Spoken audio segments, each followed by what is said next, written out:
I took the Skillshare writing class, Writing Suspense, How to Write Stories That Thrill in Any Genre, and this is my review.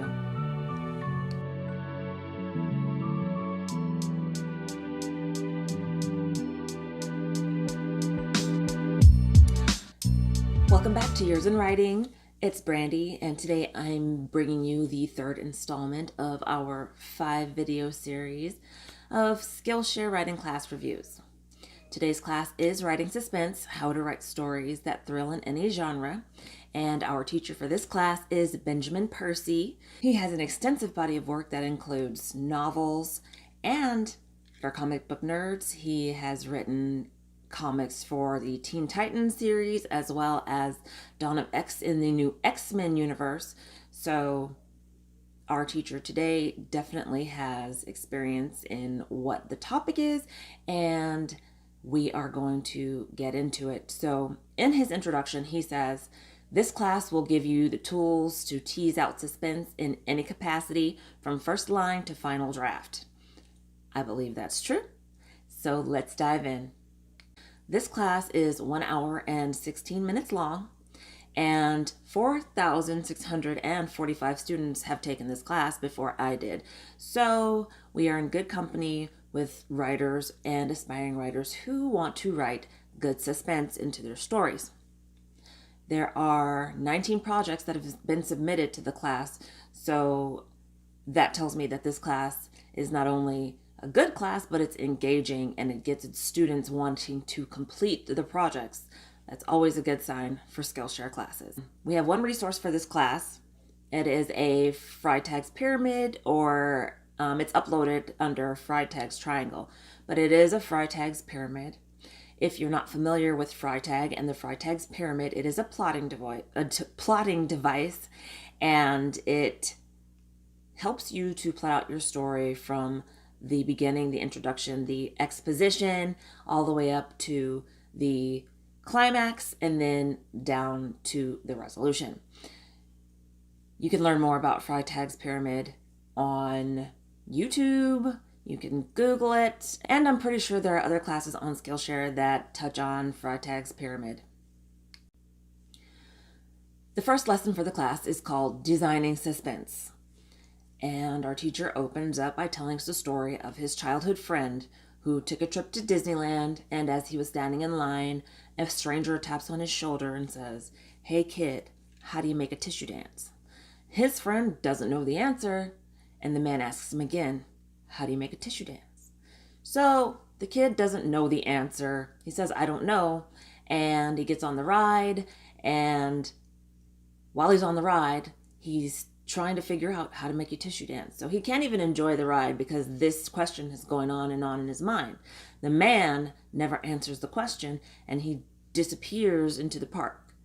So for years, this friend of his is going through life asking people, how do you make a tissue dance? But no one has an answer for him.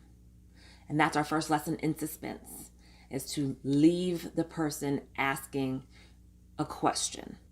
Percy doesn't give us the answer either. So those of us who already know the answer, and who've known the answer because this is a bad dad joke, we already know the answer. But for those of you who don't know the answer and who are going to take this class, you'll find out at the end of the class. So he discusses how he went through college, and he had a teacher who told him not to write genre. Genre was something that he was interested in. That's what he had grown up reading, and he was interested in writing it, but he had an instructor, a professor, who said, don't write genre. And over the course of these classes, he says that as writers, our writing can get dull and boring, and because of the conventions of our professors. So this class is to teach us how to, using technique, thrill the reader. He discusses what we're going to be learning over the course. It is story math, temporary blindness, triangulation, and what he calls the turnstile of mysteries. And that's pretty much our first lesson. And basically he's setting us up for what is to come for the class. Our third section is charting a story. Here he begins with story math, and he discusses the difference between literary fiction and genre fiction and the emotional components versus the narrative components of a story. He talks about how literary fiction is beautifully written, but it gets so focused on the details and the emotional components of the story that nothing happens in the story. And he discusses how genre fiction gets so caught up in the narrative and in these archetypes of characters and moving the story forward that we don't really get much of an emotional component. And the goal here is to merge the two. He uses Virginia Woolf's To the Lighthouse as an example. The story is a literary fiction story. It's beautifully written. It's a literary masterpiece. However, the goal of the story is called To the Lighthouse, but they actually never get to the lighthouse in the story because the story is full of all this emotional components that the narrative doesn't really carry the story forward. So we watch him construct a graph, and on the vertical component is the emotional, on the vertical vertex is the emotional, and on the horizontal vertex is the narrative, and our goal is to get that arc going where we have emotion and we have narrative, and the two carry the story along for an entertaining read that has some suspense. He uses Freytag's pyramid to show how to plot a story that has all of the things you need to engage your audience, to engage your readers, to make them want to continue reading the story. So here he gives us a project or an assignment. Our assignment is to create your own Freytag's pyramid. It is included. You can print the printable off of the class resources, or you can draw your own. It's just a little line going up. It's like a little pyramid. So that's the first assignment. Our next lesson is developing characters and narrative. This section is 3 minutes and 55 seconds long, and he tells us how to plan characters and their desires, and then that helps to build the plot and to create the plot points and plot out the beats. He says that there are peaks and valleys, and sometimes the biggest peak is next to the biggest valley. And in designing your story, your goal is to manipulate the reader. This is a theme that we've heard so far in all of the other classes that I have reviewed, is manipulating your readers. And manipulating your readers is key to having your readers stay engaged and want to continue reading your story. So here again, he says, your goal is to manipulate your readers, and to do that, you have to engineer the narrative. Our next section is using inciting incidents. This section is 3 minutes and 22 seconds long, and here he talks about how to grab your reader with an inciting incident. Here he discusses the first line. He says the first line of your story is establishing a contract with your audience or your reader. And he reads a passage from the book 100 Years of Solitude by Gabriel Garcia Marquez. And he says the first line lets him know where the story takes place and that it's a life or death situation and who it's happening to for this story. Then he compares it to the opening lines of Goldfinger by Ian Fleming. And here he says that it establishes the character, where he is and what he's doing, and his emotional state. I'm paraphrasing, by the way. But he says that the opening line of a book, of a story, is the contract. So that contract is an agreement between you and your writer that you're going to get your reader involved in this story, engaged in this story, and he wants to, so that your reader wants to finish the story. He gives us a project for this section, and that is to map out your narrative arc. So from creating your Freytag's pyramid, you're going to create your narrative arc. Our next lesson is the 5th lesson, but it's number 6 in the order of the course, and it is developing characters and emotion. Benjamin Percy here says that you should consider your character's core wound when writing your introductory sequence, and that is to set the stage. So he uses Batman as an example, discussing how Batman's core wound is Crime Alley and what happened to his parents, the death of the Wayne parents. He says that when he started writing, Benjamin Percy, when he began writing, he had issues with his plot. So what he did was studied a particular writer that he admired. He read, and reread one of her stories, and then he mapped it out.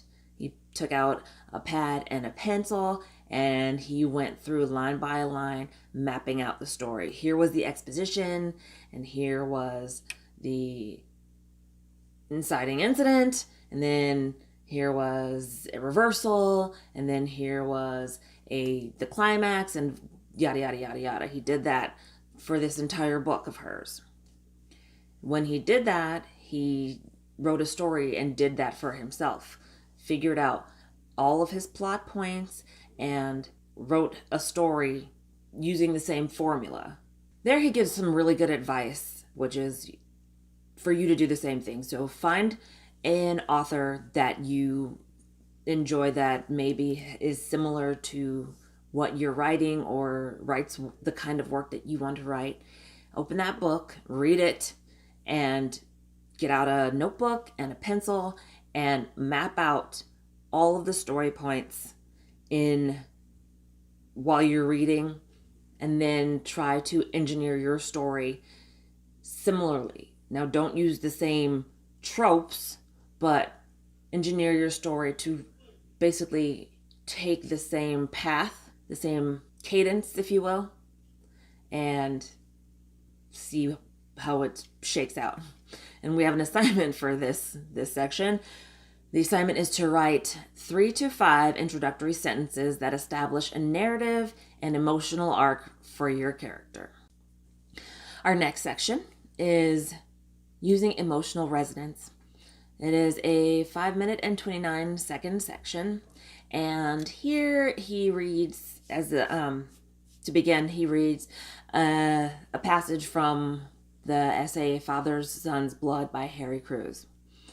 This essay, the opening lines of this essay are heartrending, and it is about a tragedy. It is about a father losing his son, and as he's reading it, you can just feel the emotion.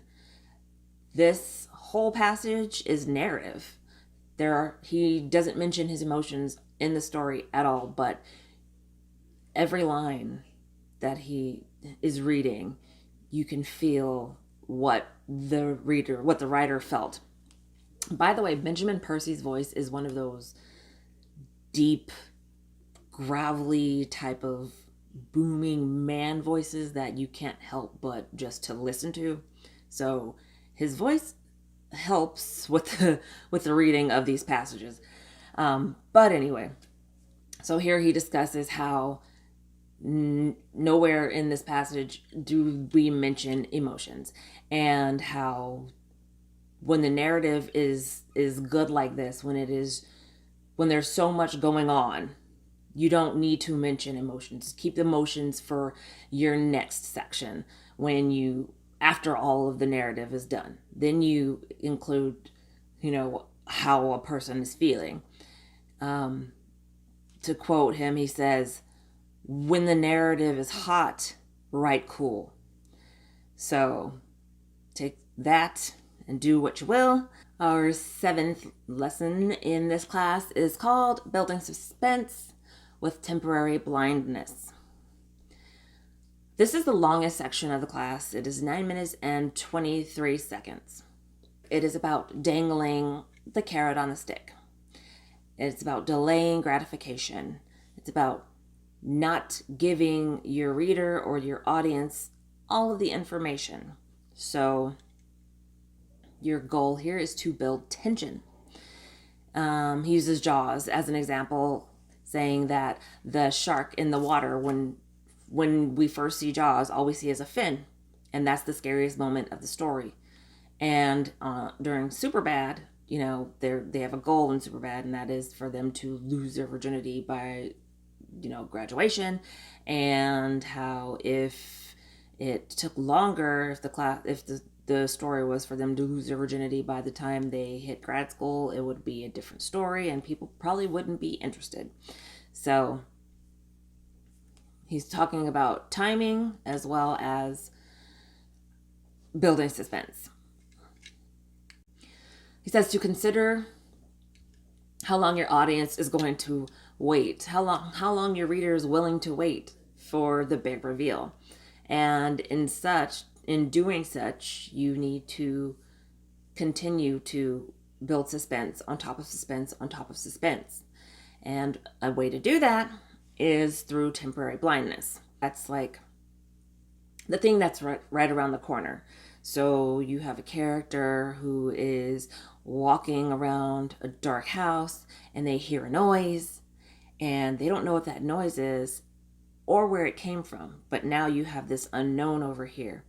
And while they're walking down this way and the noise is coming from here, you need to make your audience bite their nails. Give your audience something to look forward to. What is it?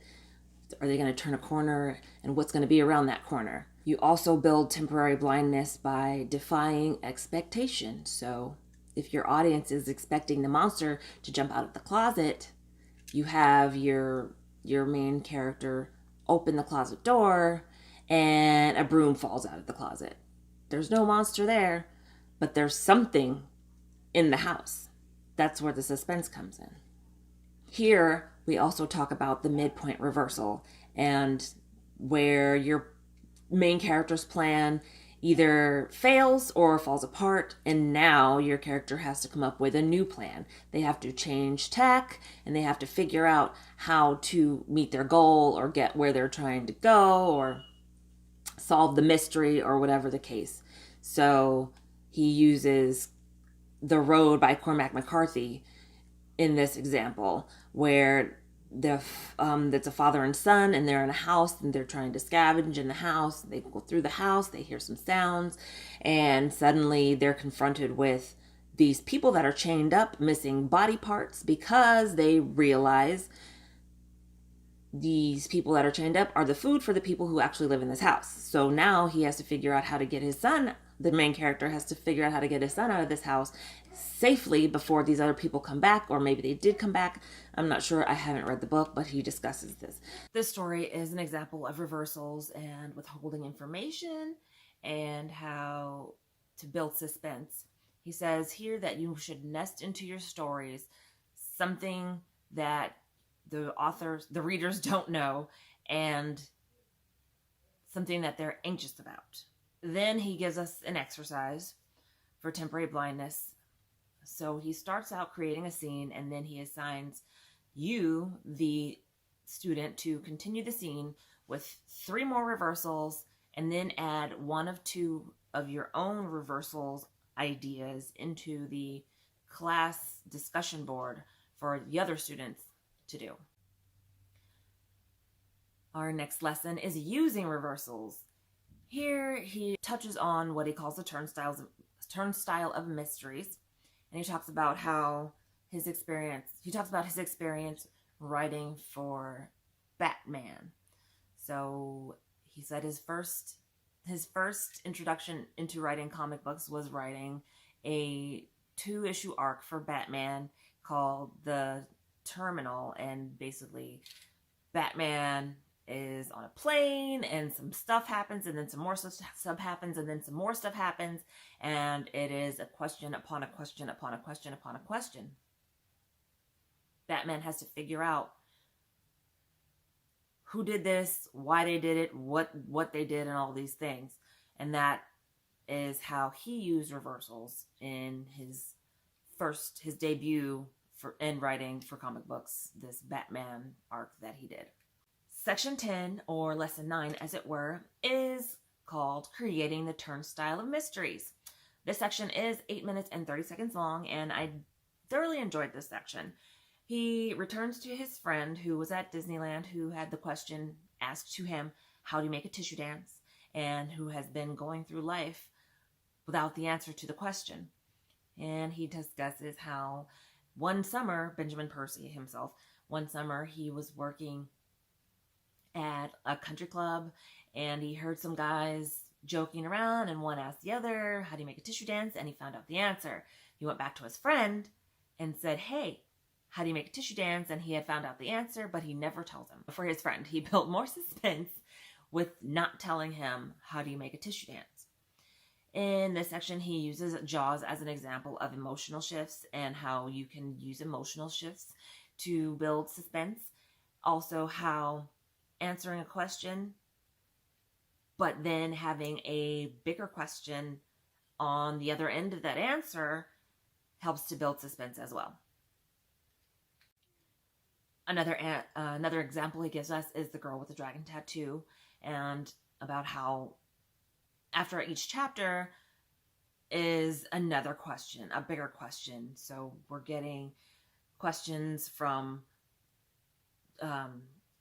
Lisbeth Salander, and we're getting questions from the other guy, I forgot his name, from the story. But at the end of each chapter, there's another question that needs to be answered.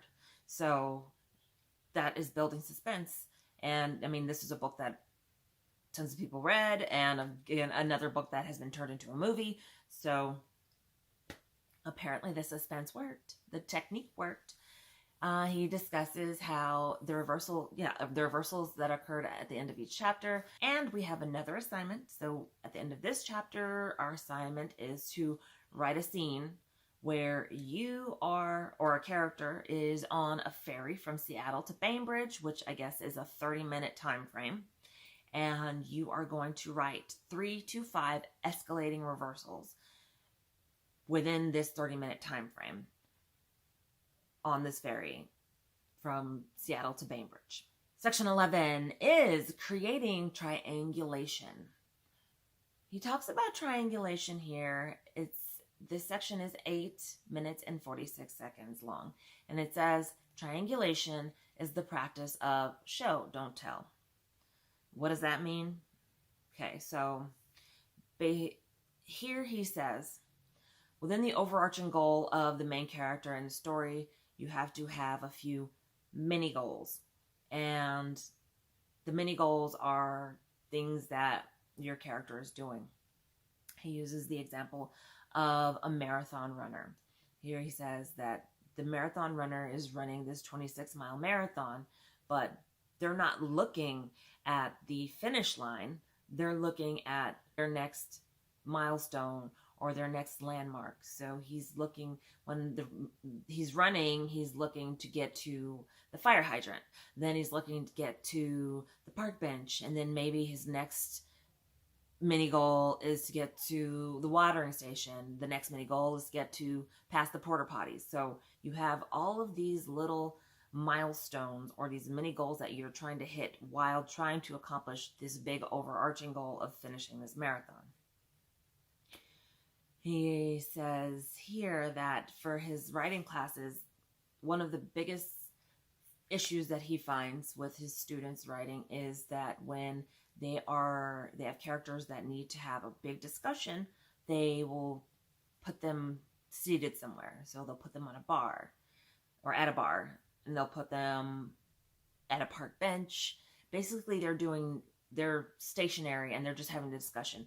They're making the discussion the focus here instead of giving them something to do, putting something between them. That is triangulation. Putting something between the characters is triangulation. So something that you can have your characters do would be something like fixing a roof. Say you have two brothers and they're discussing. One of the brothers wants to start a business and he's going to ask his brother for money. Give them a task to do in between that. So say they're fixing a roof. Now you've got them up on a roof, and you've got potential issues that can come up while they're doing that.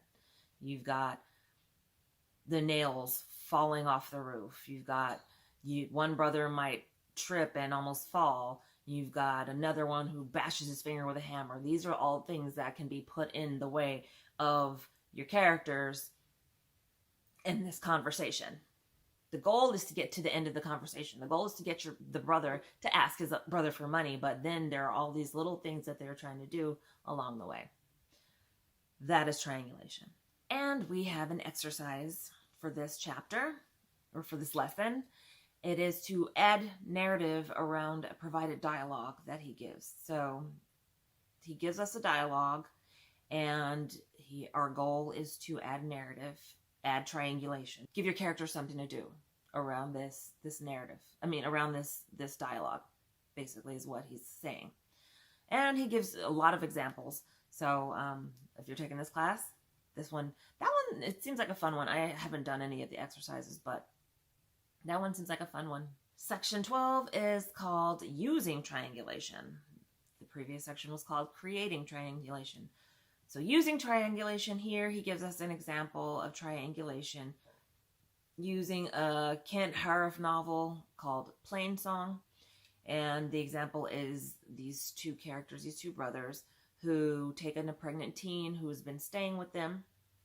They take her shopping for things for her baby. They don't tell her what they're doing, but they take her, they go to the mall, and they while they're doing this shopping, they ask her the question. The goal here, they ask her the question to be their daughter. They would like her to stay with them and for them to help her raise her baby. Section 13 is called The Ending. Here we discuss how a story should end in a satisfying and suspenseful way. He says you want to leave your audience guessing. You want to let them come to their own conclusion. He doesn't use this as an example, but the main example that I remember, or that I got from this, was The Sopranos.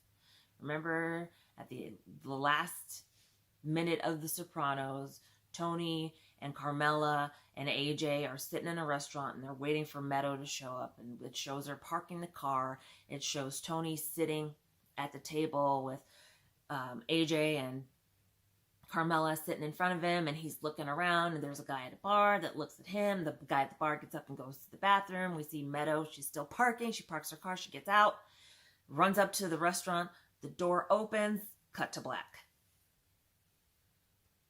We don't know what happened after that. And people were mad. People were pissed. They wanted to know how The Sopranos ended. Most people assumed that Tony got whacked. Some people think, no, he didn't, but they don't know what happened and they want to know. That is how to end a story with suspense. Benjamin Percy suggests that you can do a few things here. So he says 3 things. He says you can have your characters in your story, you have your characters fail at an arc, then have them win at one, and have one end ambiguously. That means that throughout the story, your characters are doing these things, they're going through these challenges, and yes, he succeeds at this thing, but he fails at this one thing over here. And then this 3rd thing is the end of your story, and that's what ends ambiguously. Does he get the girl? Does he not get the girl? Does he die? Does he become the king? Whatever your story is, whatever is the most logical thing or the most illogical thing could happen. You end your story there and let your audience complete the story in their mind. And he says, think of your story as having a sequel. And the final words he gives us for that section is, what's the key to suspense? I'll tell you later.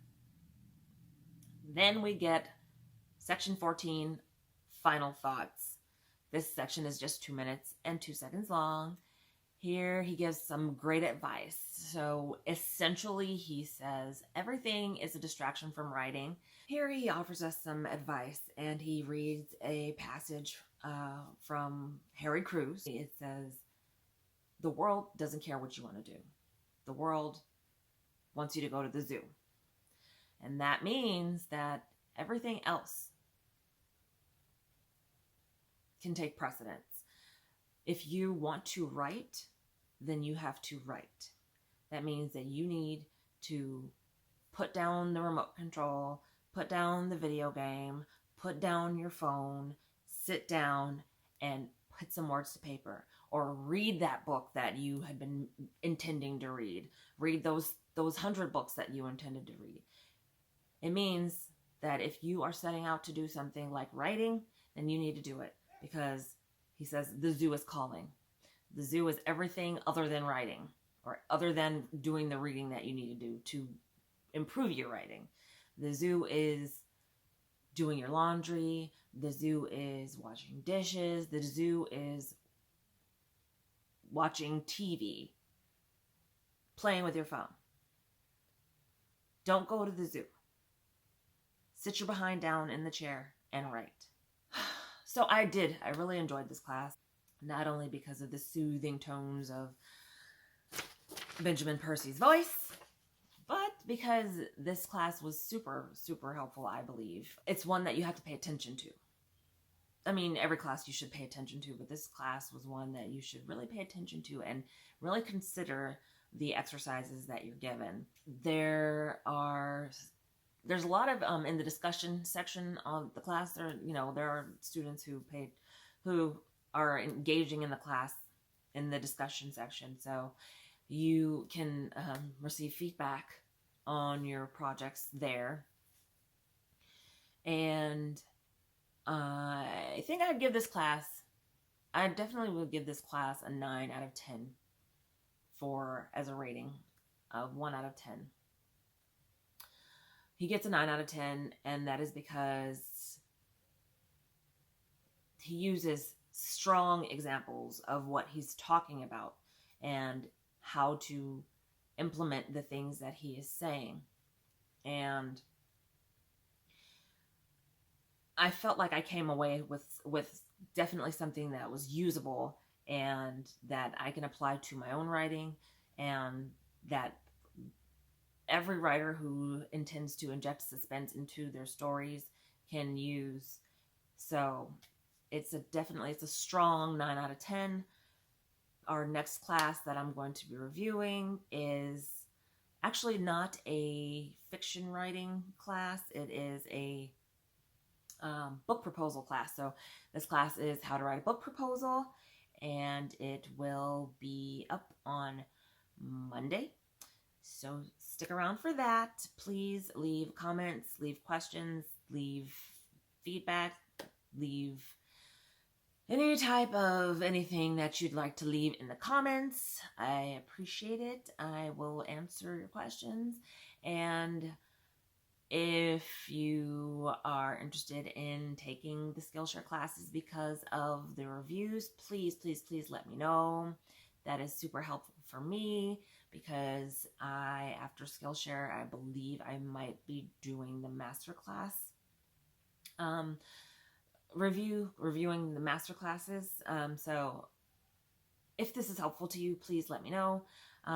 If you like the videos, please give it a like, and please subscribe down below. And until next time, this has been Yours in Writing. Have a good one. Okay.